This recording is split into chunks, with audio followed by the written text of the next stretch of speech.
It is often said that hurt people hurt people. Eddie Bocanegra was only a teenager when he decided he wanted to hurt the person who hurt his friend. What happened when he was 18 years old transformed his life and that of his family forever. Please welcome him as he shares some of his story and then discusses his ideas to remedy gun violence on the ground.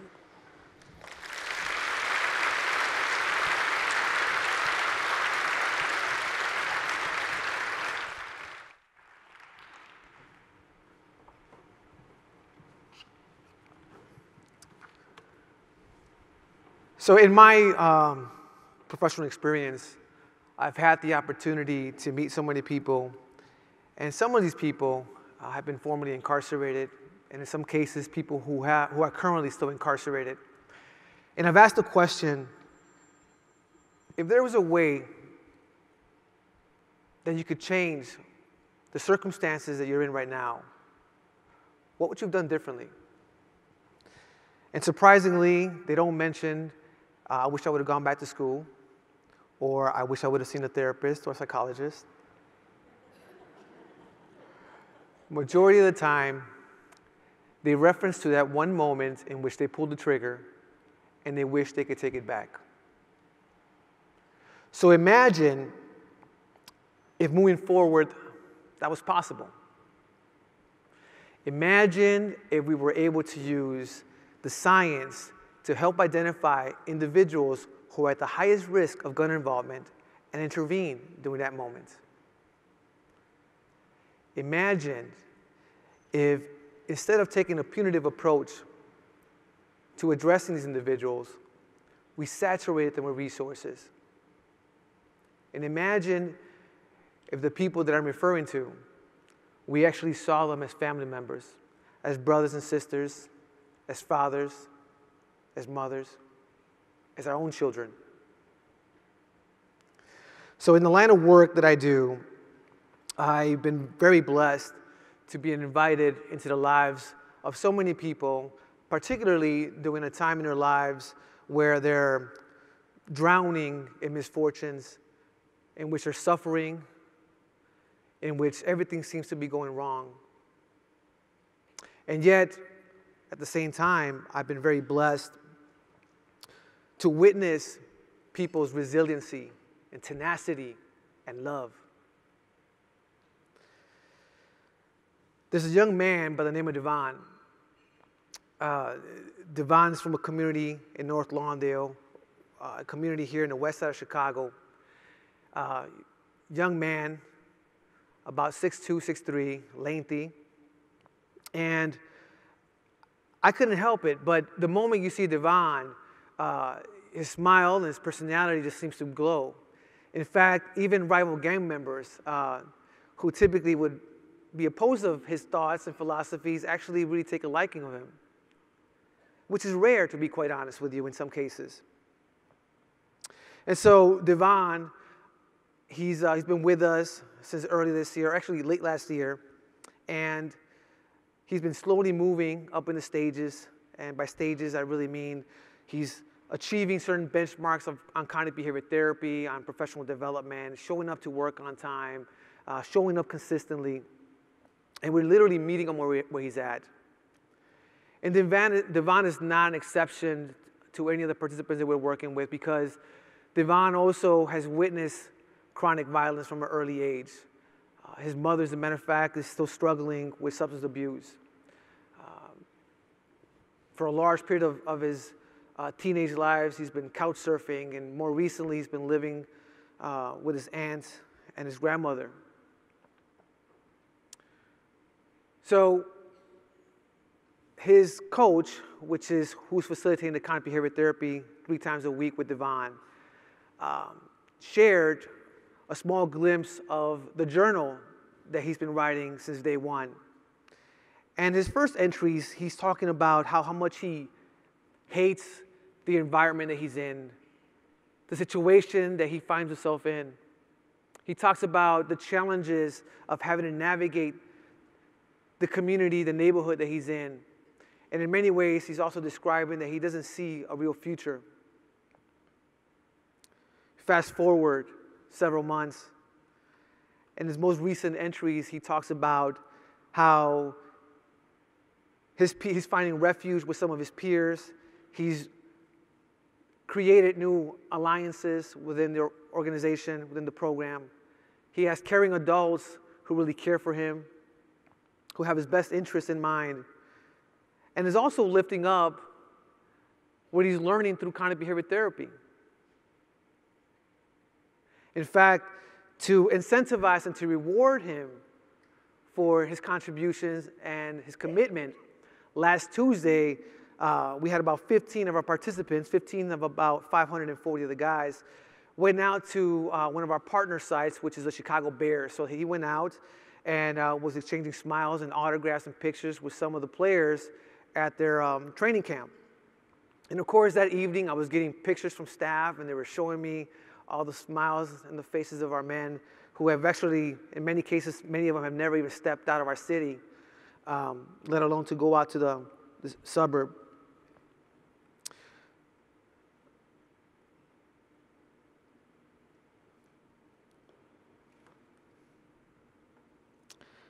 Right now, as I speak,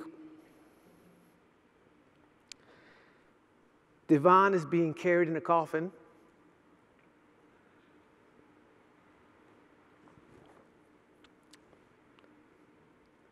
by his family, by some of his peers in Ready, and by some of the staff in Ready, Chicago. Devon, the following day after he was at the Bears camp trip, the job concluded around 5 o'clock. Him and two peers were walking back home. And for most of our men in our community that we serve, they have to learn how to navigate the community. It's almost like walking in landmines and booby traps and ambushes. For whatever reason, this particular day, they decided to take a different street, just one city street down from their normal route. And a young man started chasing them. They saw that he had a weapon. The three young men, three participants in Ready Chicago, fled. Shots were fired. Devon fell. And the young man with the gun allegedly walked up to the young man, Devon, on the ground and unloaded the rest of his clip.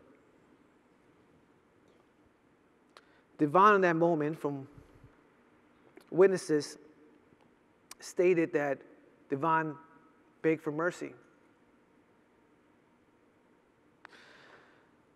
I can't tell you how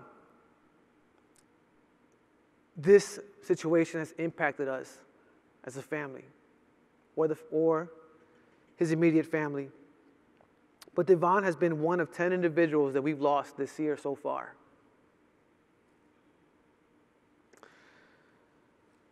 Imagine if the person who pulled the trigger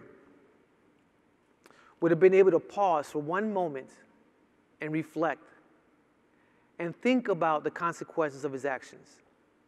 Imagine if you would have had the tools. Imagine if that young man would have also been a part of Ready Chicago. And that is exactly who Ready Chicago is designed to serve.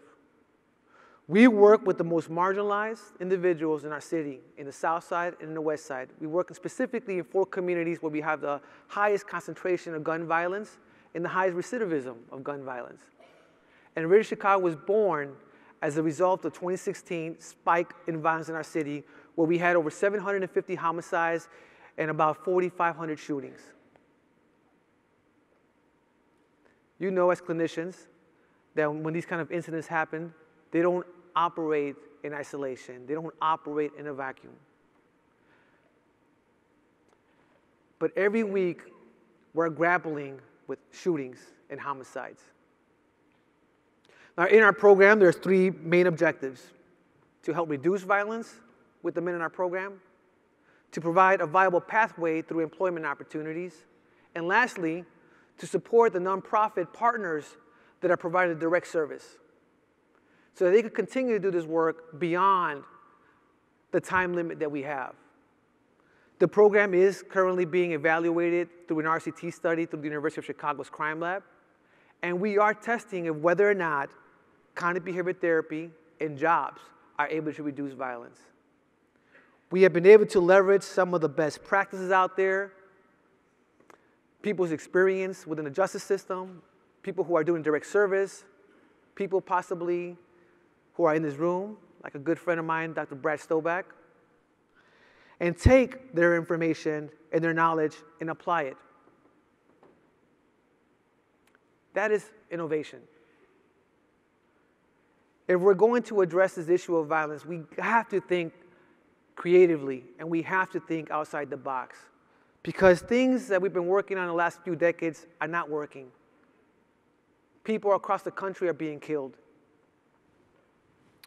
Radio Chicago has identified about 1,100 people. And I apologize, the numbers that are in my head are actually from last week. So these numbers you see here are from the end of May. But we reached out about 1,100 individuals. And these are individuals in which we use predictive analytics to help identify who is at the highest risk of gun involvement. So we use science. We also use human intel. We have 4 amazing, great street-level organizations that are engaging community members and really spotting who is more likely to be a victim or an offender of gun violence. And then we also have the Department of Corrections and the Sheriff's Office, who also identify individuals who have the most violent cases. I'm not in the business of creaming. Too many of us do that already. And this is another reason why we are where we're at right now, because it's much easier to work with individuals who have lesser offenses, who are easier to engage, who are willing to come to our office. But it is much more complicated to go out into the community and find them. The program is a 24-month program in which 18 months of the services they receive is through subsidized employment opportunities. They are my colleagues. They are employees of Heartland Alliance. Since the beginning of this program, we have about 540 participants who actually started off the jobs. Think about it for a minute. There's a misconception that people who are drivers of violence don't really care about employment, and I'm here to disprove that by using real data.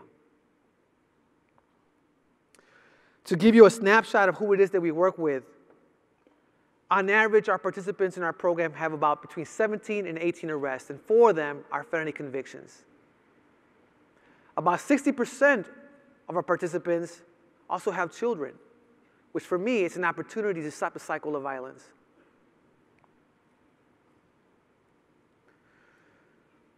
Our hope within Radio Chicago is that as we provide cognitive behavior therapy 3 times a week for an hour and a half time, and we provide them a stipend of $25 every single time, that coupled with 29 hours of job opportunities and skill building and professional development, that they can see in themselves of what's possible. A few years ago, there were 2 siblings having a conversation across a small coffee table. And these 2 siblings were veterans of war. The younger sibling was in his uniform and his Army fatigues. And they were both exchanging stories of first childhood memories that slowly escalated to stories of war, of conflict. And they were not bragging about what they have done or what they have witnessed, but simply drawing the parallels between one who was deployed in Iraq twice, and then the other sibling, the older one, who was in a Civil War conflict. And in exchange of these stories, as they were about to part ways, and they were both standing up, the older brother saw his younger brother, and he was just mesmerized and so proud of him because in his left lapel, he saw these amazing ribbons of all the achievements and awards, Bronze Star, the missions that he's been a part of, these deployments, his stripes as a sergeant. And as he looked at himself, he looked at his uniform. And ironically, he had pants about this color, navy blue, and ironically, a t-shirt about this color. And as his left lapel, there was an ID with his picture, and it had B75782. Illinois Department of Corrections, Eduardo Bocanegra. I am the oldest of that sibling, and I am the sibling of 2 other veteran soldiers who served our country. And we could debate whether or not my upbringing in a community in the southwest side of Chicago was a war conflict or not.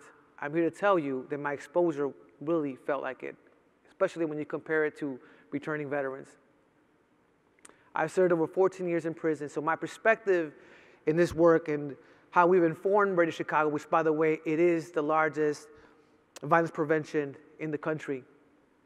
It is informed by the perspective that I bring both in terms of the street gangs, penitentiary, but also coupled by my education from the University of Chicago and all the positions that I've had thus far. As I wrap up, I want to leave you with this thought. In the Gold Coast of Chicago, we have about 365 clinicians per 1,000. And in the west side of Chicago, we have 0.1 clinicians per 1,000. For those who are not familiar with Chicago, the Gold Coast is a very affluent, very rich and prosperous community. What does that tell you? Because for the average person, one would assume that the need is much greater in the Gold Coast. But the shootings and homicides that I'm describing and the men in our program are not coming from the Gold Coast. They are coming from the west side, they're coming from the south side. And this is why accessibility is important. We need to be more accessible. And on that note, thank you so much for your time.